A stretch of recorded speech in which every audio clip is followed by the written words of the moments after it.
عزیزان ملت اسلامیہ، اب توجہ کیجئے گا، قرآن مقدس کی جس مشہور و معروف آیہ مبارکہ کو میں نے تلاوت کرنے کا شرف حاصل کیا، رب تبارک و تعالی قرآن کریم میں ارشاد فرماتا ہے منہا خلقناکم وفیہا نعیدکم ومنہا نخرجکم تارۃ اخری۔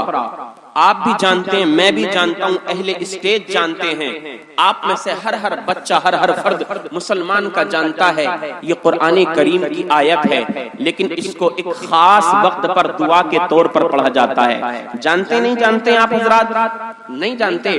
جانتے ہیں سب لوگ ماشاءاللہ۔ جب کسی کا انتقال ہو، اس کو جب قبر میں دفن کر دیا جاتا ہے، تختوں کو لگا دیا جاتا ہے، پھر اعلان ہوتا ہے کہ سارے لوگ آگے آ کر کے مسجد کو مٹی دینا شروع کر دیں۔ اب آنے والے آتے ہیں، ایک لب مٹی کا پہلا جب ڈالتا ہے، مٹی ڈالنے والا پڑھتا ہے منہا خلقناکم۔ جب مٹی کا دوسرا لب ڈالا جاتا ہے تب پڑھتا ہے وفیہا نعیدکم۔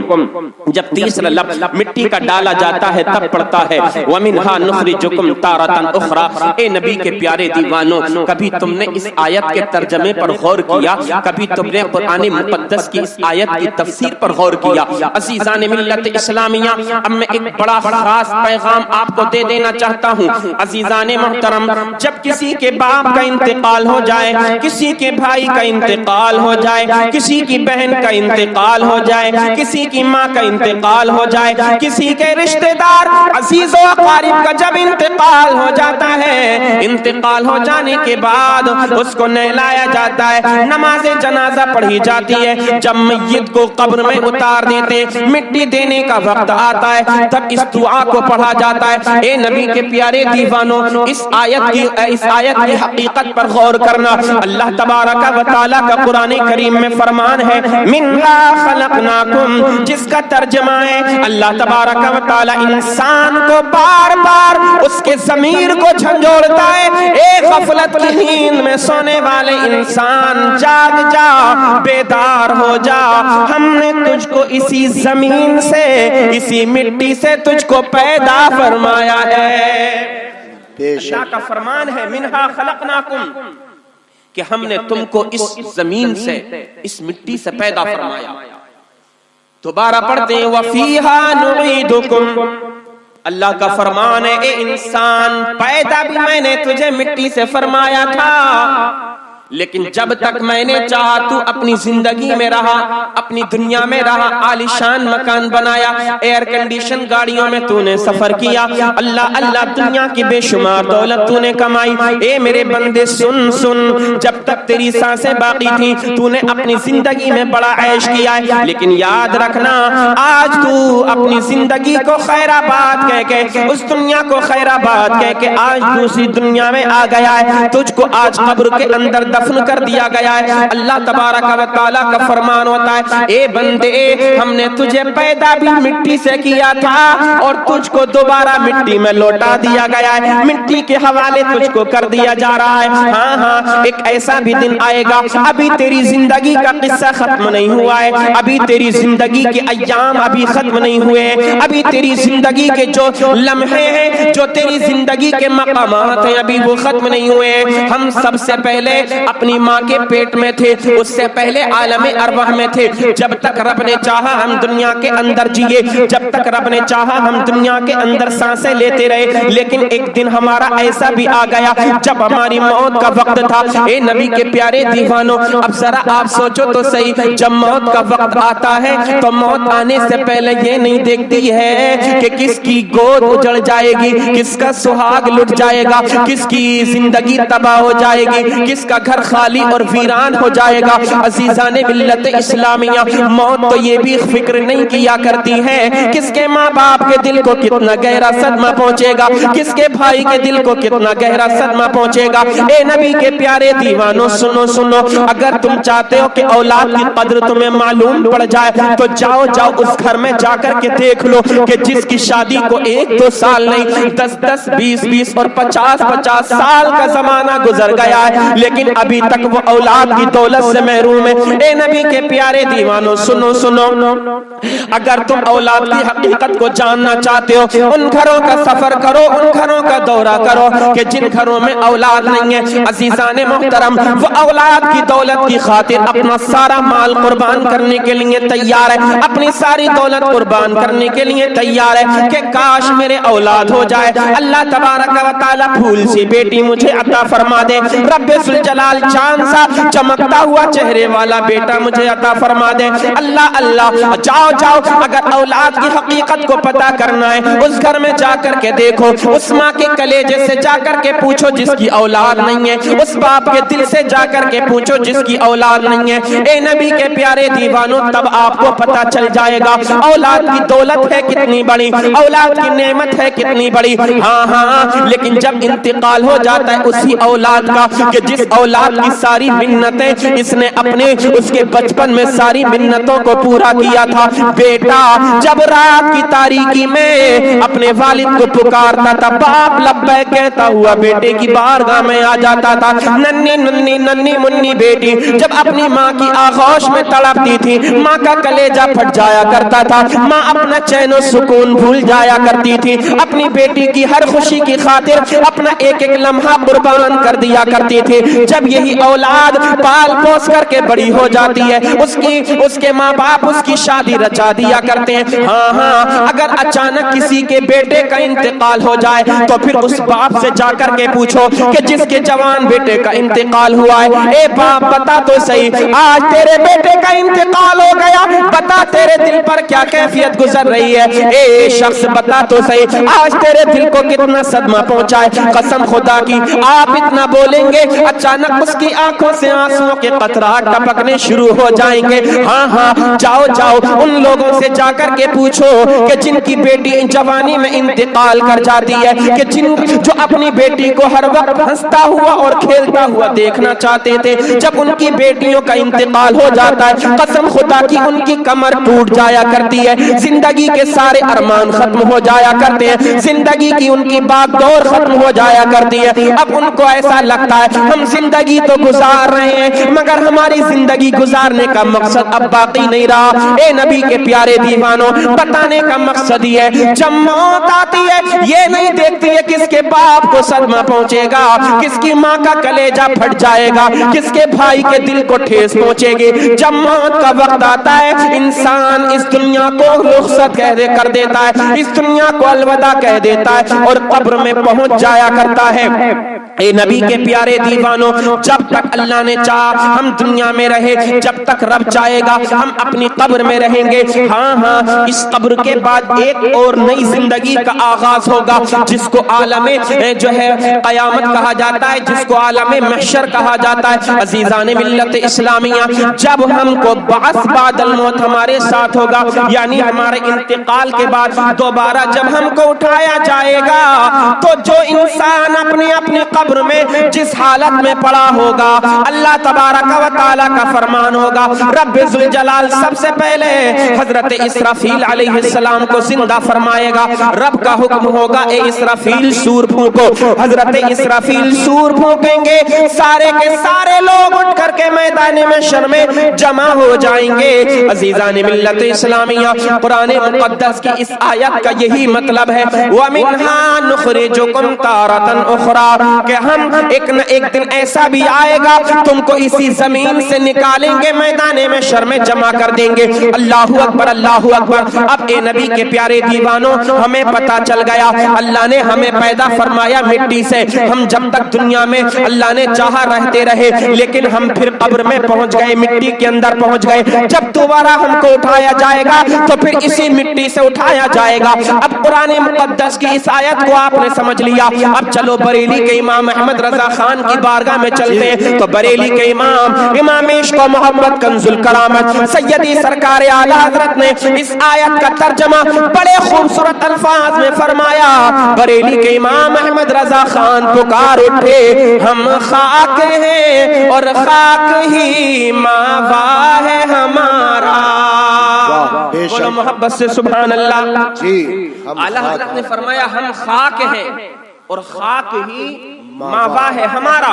خاک کا معنی ہوتا ہے مٹی، فارسی زبان کا لفظ ہے، اور ماوا کا معنی ہوتا ہے ٹھکانہ، اصل، حقیقت. اعلی حضرت فرماتے ہیں ہم خاک ہے اور خاک ہی ماوا ہے ہمارا، خاکی تو وہ آدم جد اعلی ہے ہمارا. یعنی ہمارے اور آپ کے سب کے جو باپ ہیں حضرت آدم علیہ السلام، وہ بھی تو مٹی سے پیدا کیے گئے ہیں نا، اور ہم سب انہی کی اولاد. ایک بات آپ اور سنیں، جب اللہ عز و جل نے حضرت آدم علیہ السلام کو مٹی سے پیدا فرما دیا، اللہ عز و جل نے قیامت تک آنے والے تمام انسانوں کو حضرت آدم کی پشت یعنی آپ کی پیٹھ سے پیدا فرمایا. جتنے بھی اولاد ہیں حضرت آدم کی، جتنے بھی انسان قیامت تک اس دنیا کے اندر آئیں گے، سب کو پیدا فرمایا اللہ نے. اور حضرت آدم علیہ السلام کی پیٹھ میں اس طرح سے حضرت آدم کی ذریت، آدم کی اولاد، قیامت تک آنے والے انسان ایسے چمکنے لگے جیسے گرمی کے موسم میں جب کوئی شخص اپنی قمیض اتار کر کے اپنے بستر پر لیٹتا ہے اور پھر گرمی کی وجہ سے اس کی پیٹھ پر پسینہ آتا ہے تو باریک باریک پسینے کے قطرات چمکتے ہیں. اسی طریقے سے قیامت تک آنے والے انسان حضرت آدم کی پشت میں چمکنے لگے. عزیزان ملت اسلامیہ، اللہ عز و جل نے حضرت آدم کو بھی اسی مٹی سے پیدا فرمایا، ہمیں اور آپ کو بھی اسی مٹی سے پیدا فرمایا. اب آپ ذرا دیکھیں، حضرت آدم علیہ السلام کے مجسمے کو جب بنایا گیا تھا نا، حضرت آدم کے جسم کو تو الگ الگ جگہوں سے الگ الگ جگہ کی مٹی منگائی گئی تھی. حضرت جبریل امین آئے مٹی لینے کے لیے اللہ کے حکم کے مطابق، مگر اس زمین کی چیخ و پکار کو ان سے برداشت نہ ہو سکا. انہوں نے چیخ و پکار کو برداشت نہ کیا. یہ زمین چیخنے لگی، چلانے لگی، اے آدم کیا تم میرے جسم پر زخم کرنا چاہتے، اے جبرائیل میرے جسم پر زخم کرنا چاہتے ہو؟ واپس چلے گئے، رب کی بارگاہ میں عریضہ پیش کیا، مولا زمین کا چیخنا پکارنا دیکھا نہ گیا. حضرت اسرافیل آئے، واپس چلے گئے، میکائیل آئے، واپس چلے گئے. آج ہماری اور آپ کی روح نکالنے کے لیے بتاؤ کون سا فرشتہ آتا ہے؟ ملک الموت، جس کو حضرت عزرائیل علیہ السلام کہتے ہیں. حضرت عزرائیل ہماری اور آپ کی روح نکالنے کے لیے آتے ہیں. اللہ نے آخر میں حضرت عزرائیل علیہ السلام کو بھیجا، اے عزرائیل جا زمین کے الگ الگ حصوں سے مٹی لے کر کے آ، مجھے اپنے بندے حضرت آدم کے جسم کو تیار کرانا ہے. عزیزان ملت اسلامیہ، حضرت عزرائیل علیہ السلام آئے، مٹی کو جیسے اٹھانا آپ چاہتے تھے، مٹی نے چیخنا چلانا شروع کر دیا، فریادیں کرنا شروع کر دی، اے عزرائیل میرے جسم میں زخم نہ کرو.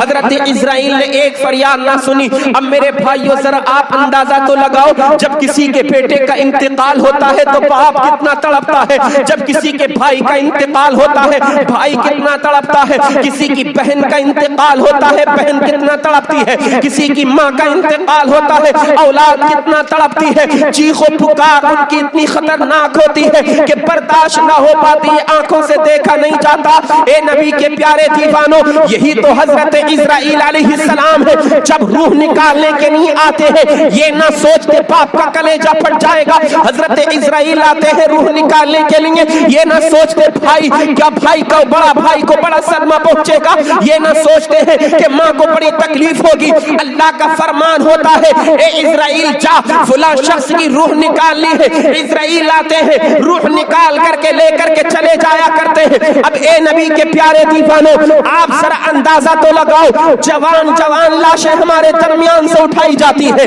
جوان جوان موتیں ہماری نظروں کے سامنے ہوتی ہے، مگر کبھی ہم نے اپنی موت کو یاد نہ کیا، ہم نے کبھی اپنی قبر کو یاد نہ کیا. اے نبی کے پیارے دیوانوں اپنے گریبانوں میں جھانک کر کے تو دیکھو، ہمارے ذہن و دماغ سے موت کا تصور نکل چکا ہے. آج دنیا کے فیشن میں ہم اتنے اندھے ہو گئے ہیں، آج دنیا کی دولت کے چکر میں ہم اتنے بے حس اور کم ظرف ہو گئے ہیں کہ ہمیں اپنے گھر والوں کا بھی پتہ نہیں رہتا ہے، ہمیں اپنے عزیز و اقارب کا بھی پتہ نہیں رہتا رہتا ہے. ہم نے اپنی قبر کو بھی بلا دیا ہے, ہم نے اپنی حشر کو بھی بلا دیا ہے, ہم نے اپنی موت کو بھی بھلا دیا ہے. اے میرے نبی کے پیارے دیوانوں, آج ہم اپنی قبر کو بھول گئے, آج ہم اپنی موت کو بھول گئے, آج ہم اپنے ٹھکانے کو بھول گئے. مگر یاد رکھنا, مدینے والے مصطفیٰ ارشاد فرماتے ہیں انسان تو اپنی قبر کو بھول گیا ہے مگر قبر انسان کو نہیں بھولی ہے. قبر روزانہ اپنے اندر آنے والے شخص کو ایک دو مرتبہ نہیں بلکہ 1000 مرتبہ یاد کیا کرتی ہے.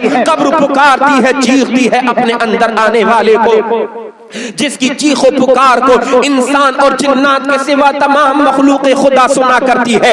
قبر کہا کرتی ہے اے انسان, آج تو جوانی کے نشے میں دھت ہے, آج تو اپنی دولت کے نشے میں تجھے دوسرے لوگ نظر نہیں آ رہے, آج تو نے اپنی طاقت کے دم پر بڑے غریبوں پر ظلم کیا ہے. اے انسان, کیا تو اپنی قبر کو بھول گیا؟ قبر پکارتی ہے اے انسان میں تنہائی کا گھر ہوں, اللہ اکبر, اے انسان میں اکیلا گھر ہوں, اے انسان میں تاریکی کا گھر ہوں, اے انسان میرے اندر ہولنا کی ہے, اے انسان میرے اندر کیڑے مکوڑے ہیں, اے انسان میرے اندر سانپ اور بچھو ہیں, اے انسان میرے اندر روشنی کا کوئی انتظام نہیں ہے. جب میرے اندر آنا تو روشنی کا انتظام کر کے آنا. اے انسان میرے اندر تنہائی ہے, اگر تو چاہتا ہے قبر میں کوئی تیرا ساتھ ہو تو نیک اعمال کا ذخیرہ لے کر کے اپنی زندگی سے, اپنی دنیا سے میرے اندر آنا. اے انسان میرے اندر کیڑے مکوڑے ہیں, اگر تو ان کیڑے مکوڑوں سے بچنا چاہتا ہے قبر میں, قبر کے اندر آنے کے بعد تو اپنے رب کو راضی کر کے دنیا سے قبر کے اندر آنا. اے انسان, اگر تو قبر کے بچھوؤں سے بچنا چاہتا ہے تو یاد رکھ مدینے والے مصطفیٰ سے پیار کر کے دنیا سے اپنی قبر کے اندر آنا. قبر روزانہ اپنے اندر آنے والے کو پکارتی ہے انسان تو مجھے بھول گیا ہے مگر میں تجھ کو نہیں بھولی ہوں. عزیزان ملت اسلامیہ, یہ قبر روزانہ پکارتی ہے. اب ایک سوال پیدا ہوتا ہے, آخر قبر کے لیے روشنی کہاں سے آئے گی؟ قبر کی وحشت دور کیسے ہوگی؟ قبر کی تاریکیاں دور کیسے ہوں گی؟ قبر کی تنہائیاں دور کیسے ہوں گی؟ قبر کے اندر جو عذاب ہے, کیڑے مکوڑے دور کیسے ہوں گے؟ قبر کے اندر جو انسان کے لیے وحشت ہے وہ وحشت دور کیسے ہوگی؟ تو اے جنیٹا کے سنی مسلمانوں, سنو سنو, اس پیغام کو تختی دل پر نوٹ کر کے لے جانا. تم بہت ہنستے ہو, جگہ جگہ پر ہنستے رہتے ہو, چوراہوں پر کھڑے ہوتے ہو جب تمہیں ہنسنے سے فرصت نہیں ملا کرتی ہے, یار دوستوں سے ملتے ہو تب تم ہنستے رہا کرتے ہو, اپنے گھر میں ہوتے ہو تب تم ہنستے ہو, گھروں سے نکلتے ہو تب تم ہنستے ہو. میرے بھائیوں, کبھی تو آنسو اپنی آنکھوں سے نکال کر کے بھی تو دیکھو. اللہ کے خوف کی وجہ سے اگر تمہاری آنکھوں سے آنسوؤں کا ایک قطرہ نکل گیا اور تم گناہ کرنے سے باز آ گئے, مدینے والے مصطفیٰ کا فرمان ہے اللہ کا جو بندہ اپنے رب کے خوف کی وجہ سے گناہ کرنے سے رک جایا کرتا ہے اور جو اس نے گناہ اب تک کر لیے ہیں اپنے گناہوں سے توبہ کر لیا کرتا ہے, اللہ تبارک و تعالی اس کے تمام گناہوں کو معاف فرما دیا کرتا ہے. سبحان اللہ, سبحان اللہ. بے شک نعرہ تکبیر, نعرہ رسالت, مفتی آفتاب عالم صاحب قبلہ منظری زندہ باد, زندہ باد. سبحان اللہ, سبحان اللہ. بار بار ہماری نظروں کے سامنے سے جنازے اٹھ رہے ہیں مگر ہم ہیں کہ اپنی جوانی کے نشے میں دھت پڑے ہوئے ہیں. بار بار جوان لاشیں ہمارے سامنے اٹھائی جاتی ہیں مگر ہم ہیں کہ طاقت کا نشہ اتنا ہمارے دماغ پر چڑھ گیا ہے کہ ہمیں موت کی بالکل کوئی پرواہ نہیں رہی. جوان میتیں ہماری نظروں کے سامنے ہوتی ہیں مگر کبھی قبر کا خوف ہمیں نہیں آتا, موت کا خوف ہمیں نہیں آتا, قبر کی تاریکی کا خوف ہمیں نہیں آتا. آج اگر تم گھر کے اندر تنہا ہو, اکیلے ہو, کمرے میں کوئی نہ ہو, گھر کے اندر کوئی نہ ہو, لائٹ بھاگ جائے, دل کانپ جاتا ہے یہ دنیا کی تاریکی کو دیکھنے کے بعد. مگر تم نے اس قبر کو کبھی یاد نہیں کیا کہ جس قبر میں نہ کوئی لائٹ ہوگی, نہ کوئی روشنی ہوگی, جس میں تاریکی ہی تاریکی ہوگی. کبھی تم نے سوچا وہ تاریک گھر ہمارا روشن کیسے ہوگا؟ کبھی تم نے سوچا آج ہم گھر میں ہیں, بیوی ہمارے ساتھ ہے, بچے ہمارے ساتھ ہیں, ماں باپ ہمارے ساتھ ہیں, ہمارے بھائی ہمارے ساتھ ہیں, ہماری بہنیں ہمارے ساتھ ہیں. کبھی تم نے سوچا کہ قبر میں کوئی نہ ہوگا تو پھر وہاں ساتھ کون دے گا؟ اللہ, کبھی نہیں سوچا میرے بھائی.